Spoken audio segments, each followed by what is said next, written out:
마지막 세션 마무리해 보도록 하겠습니다. 17장 Build a Small Network인데요. 이미 서브네팅 계산하고 그거 바탕으로 IP 주소 주고 하는 정도까지는 아주 기본적인 네트워크 설정을 한번 해보셨고요. 그 이상으로 네트워킹 디바이스에 대한 더 자세한 상세한 설정은 여기서는 1과정에서는 이제 하지 않고요. 그 두 번째 과정을 하게 되는데 거기서 스위칭 앤 라우팅의 개념을 도입을 하고 많은 내용들을 애드온 하는 식으로 기존에 제가 나중에 VLSM 축전해드린 그 네트워크를 활용해서 거기에 여러 가지 스위칭 기술과 라우팅 기술을 거기다 계속 집어넣는 그런 이제 또 방향으로 그런 식으로 이제 진도를 나갈 겁니다. 여기서 스몰 네트워크 빌딩에 대한 개념은 그래서 그런 라우팅 스위칭의 개념까지 다 포함한 게 아니라 최소한의 보안 설정을 하고 IP 주소 설정을 하고 그 다음에 이제 더 추가적으로는 네트워크를 설계할 때 설계하고 구축할 때 고려해야 되는 사항들 그런 것들을 쭉 정리해 놓은 챕터가 되겠습니다. 그래서 실제 구성을 보면은 네트워크 애플리케이션이나 이제 프로토콜, 스몰 네트워크에서 사용하는 애플리케이션의 프로토콜에 대한 정의와 함께 추후에 스몰 네트워크가 더 큰 규모의 네트워크로 발전해 나가기 위한 어떤 그 밑거름 바탕으로 어떠한 요소들을 우리가 고려를 해야 되는지 그런 것들을 쭉 언급하고 있고요. 이후에는 설정한 구현한 네트워크에 대한 연결성, 그 다음에 설정한 네트워크에 대한 여러 가지 verification command, show command죠. show command들을 활용하는 법들, 그 다음에 문제가 있는 네트워크에서의 트러블 슈팅을 하는 방법들, 이런 거에 대한 개략적인 소개를 이 챕터에서 하고 있습니다. 이것도 이전에 16장, 15장과 같이 어떤 개관을 하고 있는 챕터라서 슬라이드를 좀 빨리 넘어가면서 살펴보도록 할게요.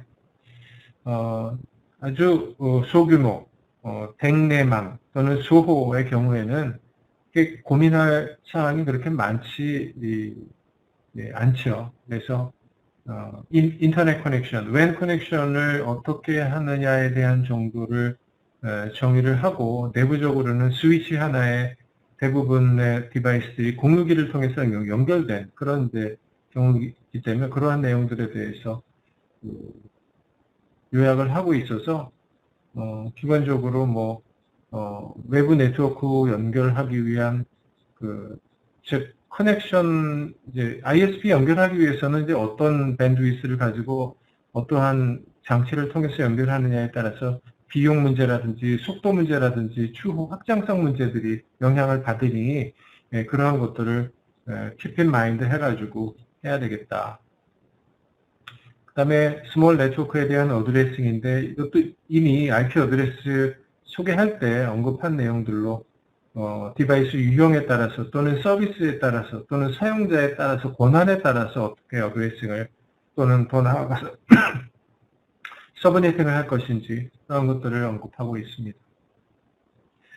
어느 네트워크나 리던던시에 대한 거는 우리가 제일 이 첫날 월요일날 말씀드린 폴트 톨러런스 때문에 리던던시는 항상 서버 단위든 스위치 단위든 그 다음에 코어 단위든 다 그런 내용이고요. 그 다음에 트래픽 매니지먼트에 대한 것도 QoS라는 개념과 함께 각각의 이 오른쪽에 보시면은 이제 그림이 트래픽 유형에 따라서 프라이어티를 이제 어떻게 나눠서 이들을 해야 될 것인가. 이 QoS의 메커니즘에 대한 거는 이 과정에서는 나오지 않고요. 이 과정 이후에 3과정 정도에 더 많이 자세하게 나옵니다. 실제로 버퍼 매니지먼트 하는 방법, QoS 컨트롤하는 방법들은 해당 과정에 가서 좀 더 자세히 살펴보겠습니다. 지금 현재는 트래픽이 어떠한 트래픽이냐에 따라서 지금은 실시간성이냐, 비실시간성이냐, 또는 타임 크리티컬, 또는 미션 크리티컬한 거냐에 따라서 이런 정도로 나누어서 라우터가 서비스를 할 수 있다는 개념 정도만 여기서는 소개를 하고 있습니다. 그 다음에 소규모 네트워크에서 사용하는 애플리케이션에 대한 네트워크 애플리케이션 레이어 서비스. 굳이 구분을 하는 이유는 네트워크 애플리케이션은 네트워킹 디바이스하고 실제로 네트워킹 직접 여기 나와 있는 프로토콜 스택의 하위 레이어하고 통신할 수 있는 그런 거를 네트워크 애플리케이션이라고 하고요. 그 다음에 네트워크 자체에 대한 거는 not 네트워크 어웨어지만 이런 네트워크하고 인터페이스를 해서 서비스를 하는 거를 이제 애플리케이션 레이어 서비스라고 굳이 용어 정의를 하고 있습니다. 앞쪽에 애플리케이션 레이어에서 살펴봤던 많은 애플리케이션 레이어 프로토콜이 다시 한번 소개가 되고 있고요. 네, 넘어가도 될 것 같고요. 그 다음에 보이스 앤 비디오 애플리케이션에 대한 소개가 또 나와 있네요. 그 다음에 스케일러빌리티에 대한 거로 여기서는 네트워크를 설계하고 또는 나중에 업그레이드 해야 하는 네트워크 관리자 입장에서 네트워크 다큐멘테이션, 또 베이스라인 다큐멘테이션이라고도 얘기를 하죠. 네트워크 다큐멘테이션이 얼마나 중요한지, 그 다음에 한 기관에 디바이스 인벤토리는 어떤 것들이 있는지, 또 그 기관에서 네트워크 인프라나 애플리케이션 서비스를 위해서 우리가 투자할 금액은 예산은 어느 정도인지, 그 다음에 그 네트워크 내에 각 디바이스별 또는 사용자별로 발생하는 트래픽들의 유형은 어떠한 것들이 있는지에 대한 애널리시스가 잘 되어 있어야 한다라는 설명을 하고 있는 슬라이드가 되겠습니다. 그래야만 그 네트워크에 대한 관리는 물론 추후에 스케일러빌리티도 잘 지원을 할 수가 있겠죠. 프로토콜 애널리시스는 어떤 특정 시간대별 또는 사용자별 또는 아주 피크 타임에 어떠한 트래픽들이 주로 네트워크 밴드위스의 전체를 잡아먹느냐, 뭐 이런 것들에 대한 다양한 측면에서의 분석을 해놓고 있어야만 스케일 투 라저 네트워크가 아주 시미리스하게 잘 된다라는 설명을 하고 있고요. 그런 것들이 잠깐 언급했지만 이게 네트워크 베이스라인으로 다 만들어지는 것들이거든요. 물론 추가로 서버나 호스팅 디바이스, 네트워킹 디바이스들에 대한 OS로부터 시작해서 CPU, RAM, 유틸라이제이션 뭐 이런 것들도 함께 다 고려해야 된다. 다음 섹션에서는 설계한, 구현한 네트워크에서의 커넥티비티 테스트, 뭐 이미 다 잘 알다시피 핑이나 트레이스 라우터가 3계층까지의 통신 기능을 확인하는 그러한 유용한 툴이죠. 그래서 핑이 어떻게 동작을 하고 핑의 뭐 에코 리퀘스트 앤 에코 리플라이가 ICMP 유형 몇 번으로 뭐 이루어져 있다. 뭐 그런 내용들이 쭉 소개가 되어 있고, 트레이스 다음 장은 핑 성공 시에 오는 이제 리플라이들 심볼별로 어떠한 의미인지 이미 뭐 iOS CLI 상에서 핑해서 성공하면 느낌표가 오고 성공하지 못하면 점이 오고 unreachable 한 경우에는 U가 온다든지 뭐 이런 거 아마 확인하셨으리라 생각이. 그 외에도 뭐 Q, 뭐 M, 뭐 더 나아가서는 뭐 물음표나 이제 앰퍼센트 마크라든지 이런 것도 여러 가지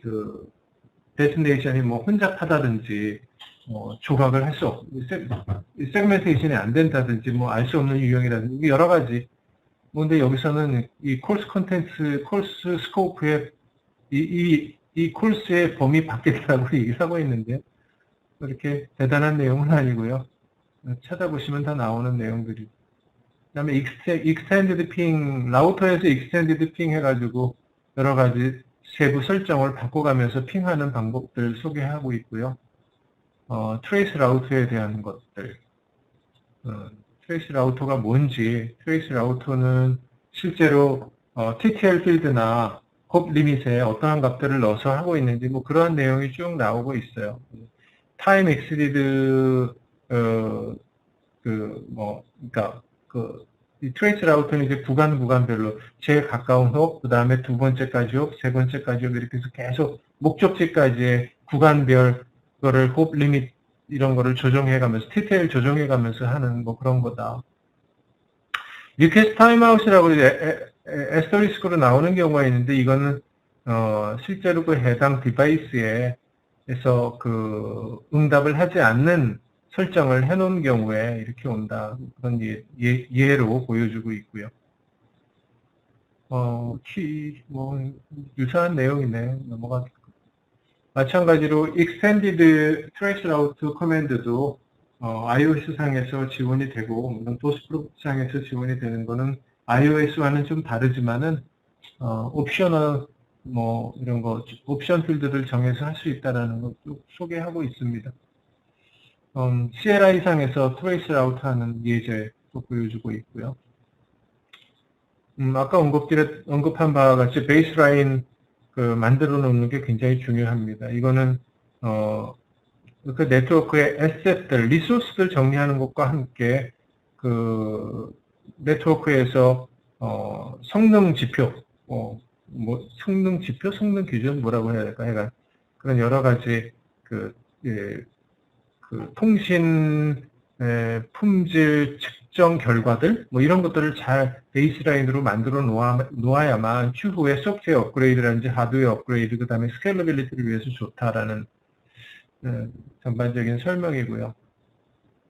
랩이 제공이 되고 있고, 네, 그렇습니다. 이어서, 이미 앞쪽에서 다 했던 내용들이고 기본적인 사항인데, 이게 챕터 자체가 Build a Small Network이기 때문에 이런 기본적인 사항을 총괄적으로 이제 마무리하는, 랩업 한다라고 이렇게 보시면 되겠습니다. 코스 컨텐츠에서 중복된 내용이 나오고 있어요. 호스트의 IP 컨피규레이션 하는 거에서부터, 윈도우별, 윈도우에서는 어떻게, 리눅스에서는 어떻게, 그 다음에 맥 OS에서는 어떻게, 네트워크 컨피규레이션 확인하고, IP 주소 해당하느냐, 이런 내용들이 쭉 나오기 때문에. 그 다음에 ARP 커맨드, ARP 커맨드 또 이용하는 방법이 또 다시 또 나오고 있고요. 그 다음에, 트러블 슈팅은 물론 설정한 내용을 확인하기 위한 show 커맨드들이 나옵니다. 이제 더 이상 이러한 show 커맨드들을 보셨을 때, 이게 뭐지라고 하시면 이제 안 돼요. 그렇다면 열심히 열공하셔야 됩니다. 랩도 많이, 패킷트레이서 실습도 많이 해보시고. show CDP neighbors라는 것도 보통 우리가 네트워크 트러블 슈팅하는 네트워크 관리자 입장에서는, 왜냐하면 이웃장치들에 대한 모든 상황, 이웃장치와 어떻게 연결이 되어 있고 그 인터페이스의 동작 상태가 어떤지 어떤 객관해서 볼 수 있는 아주 좋은 명령어이기 때문에 그렇습니다. 보시면 디바이스의 아이디로부터 로컬 인터페이스, 그 다음에 네이버하고 커넥션이 만들어진 이후의 시간이라든지, 네이버 그 디바이스의 플랫폼, capability set, 이런 것들이 자세히 나오기 때문에 사실 이 CDP 프로토콜이 시스코 디스커버리 프로토콜, LLDP 이런 거하고 유사한 건데요. 실제 망에서는 이게 사실 CDP를 이네이블 시켜놓지 않아요. 왜냐하면 CDP, show CDP 네이버스나 show CDP 디테일 같은 정보, show 커맨드들을 입력을 해서 얻을 수 있는 정보를 가지고 그 네트워크에 토폴로지는 물론 상세사항을 다 파악할 수가 있거든요. 그래서 보안상의 이유로 사실은 이런 거는 실제 네트워크상에서는 저희가 정말 관리자 권한을 가진 사람이 필요에 의해서 이걸 활성화해서 보지 않는 한 볼 수 없는 정도인데, 그래도 우리는 관리자를 양성하는 그런 코스를 강의하는 학생 대상의 클래스를 운영해야 하는 강사들로서 이거를 운영하는 방법, 디스플레이 되는 결과를 보는 법, 이런 거는 알고 있어야 하겠죠. 그래서 코스에 포함이 되어 있는 겁니다. 인터페이스 보는 방법도 소개가 되어 있고요. 비디오 자료가 또 역시 잘 준비가 되어 있습니다. 그 다음에 트러블 슈팅 메소돌로지인데요. 내용이 상당히 많이 있지만 읽어보면 매우 상식적인 내용들입니다. 일단 계층 개념으로 하위 물리계층으로부터의 트러블 슈팅을 해야 될 것이며, 문제가 어디인지를 정확하게 문제점이 어떤 건지 정확히 파악해야 된다는 그 개념하에 쭉 풀어서 써놓은 말들이에요. 예, 그러니까 이건 참고 보시면 될 것 같고요. 리졸빙 스스로 해결할 수 있으면 하고, 내 손에서 해결할 수 없는 부분이 있다 그러면 에스컬레이팅 시켜서 더 전문적인 더 고급 기술자들에게 프로블럼 에스컬레이션을 해가지고 지원을 받는 뭐 그런 얘기를 하고 있는 겁니다. 그다음에 디버그 커맨드 사용하는 것도 예제가 설명이 나와 있는데요. 사실 디버그 커맨드는 상당히 프로세스의 부담을 많이 주는 경우이기 때문에 웬만해서는 사용하지 않을 것을 권장을 하고, 꼭 필요에 의해서 사용한다 하더라도 디버그 커맨드를 너무 포괄적으로 주지 말고 특정 어떤 현상만 볼 수 있는 디버그 커맨드를 이제 서브 커맨드하고 섞어서 만들어서 쓸 수가 있거든요. 그렇게 쓰고 디버깅이 끝나면 바로 언디버그 또는 언디버그 올 해가지고 이 기능 항상 꺼놔라, 뭐 그런 내용을 얘기를 하고 있습니다. 그 다음에 디버그 커맨드를 사용할 때 당연한 얘기인데, 이게 직접 콘솔을 가지고 iOS 디바이스에 연결해서 보면은 이게 다 보입니다. 다 보이는데, 원격지에서 접속했을 때, 즉 버추얼 터미널, 버추얼 콘솔, 텔넷이나 예를 들어 CQ쉘 같은 거 접속했을 때는 디버그 아웃풋이 안 나오게 되어 있어요. 그럴 경우에는 여기 보시면 터미널 모니터라는 프리빌리스드 엑섹션 모드에서 이 명령어를 입력해 놔야만 이 디버그 아웃풋이 로그 메시지들이 나오기 때문에 그 내용을 이제 언급을 해 준 겁니다. 트러블슈팅 시나리오 해가지고 보통 뭐 문제가 많이 발생 하는데, 그 중에 링크 단에서, 즉 폴트 단에서 문제가 발생하는 경우가 상당히 많이 있죠. 그러면은 그 경우에는 물리적으로 포트의 스테이터스가, 또는 경우에 따라서는 포트가 노화해서 문제가 생기는 경우도 있더라고요. 보면. 근데 그렇지 않고 네트워크 관리자가 컨피그레이션 실수해가지고 발생하는 경우도 많고, 또는 두 장치를 연결함에 있어서 두 장치의 포트 특성을 명확하게 몰라서 생기는 경우도 있거든요. 그래서 이 슬라이드에서는 두플렉스 미스매치 이슈에 대한 거를 이것도 언젠가 언급한 적이 있는 것 같은데, 모두 미스매치가 나면요, 통신이 전혀 안 되는 것은 아니에요. 상당 부분 오류가 생기는 것일 뿐. 그래서 초급자의 경우에는 통신이 안 되는 건 아니기 때문에 이거를 간과하는 경우가 있어요. 그래서 그런 내용들을 소개를 하고 있습니다. 두플렉스 미스매치에 대한 것도 CCNA 시험 같은 거 시험에서 많이 다루는 문제이기도 합니다. 그 다음에 어드레싱 문제. 또는 VLSM 제대로 잘 하고 핑 테스트 다 완료하신 분들은 이 문제에 대해서는 이제 다 수료하셨다고 생각을 합니다. RE8라는 게 뭐 키워드도 잠깐 나오지, 오토매틱 프라이빗 IP 어드레싱에 대한 약자입니다. 이것도 간혹 시험에서 물어보는 경우가 있어요. 뭐냐면 어드레스 설정이 안 된 경우, 디폴트로 대부분 윈도우 베이스드 머신에서는 169.254에 얼마라는 그 IP 주소가 설정되지 않습니까? 그걸 RE8라고 부른다. 물론 이건 어떤 로컬 네트워크 인터널 외부로부터는 숨겨진 어떤 실험망 또는 실습망을 꾸밀 경우에는 169.254 버전의 169.254 레인지에 주소를 쓸 수가 있어요. 그런데 실제 라우터블 인터넷에 연결되어 있는 호스트 디바이스가 이런 값을 가진다면은 이거는 IP 컨피그레이션이 잘못됐다라는 거거든요. 그러면은 일단 케이블 확인해야 되고, 그다음에 네트워크 인터페이스 카드 확인해야 되고, 그다음에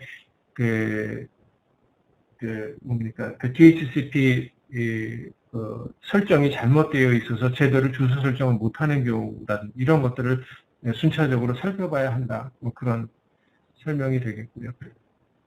디폴트 게이트웨이 이슈입니다. 당연히 디폴트 게이트 설정이 안 되면 외부 네트워크와의 통신이 안 되니까 DNS 이슈에 대한 것도 언급을 하고요.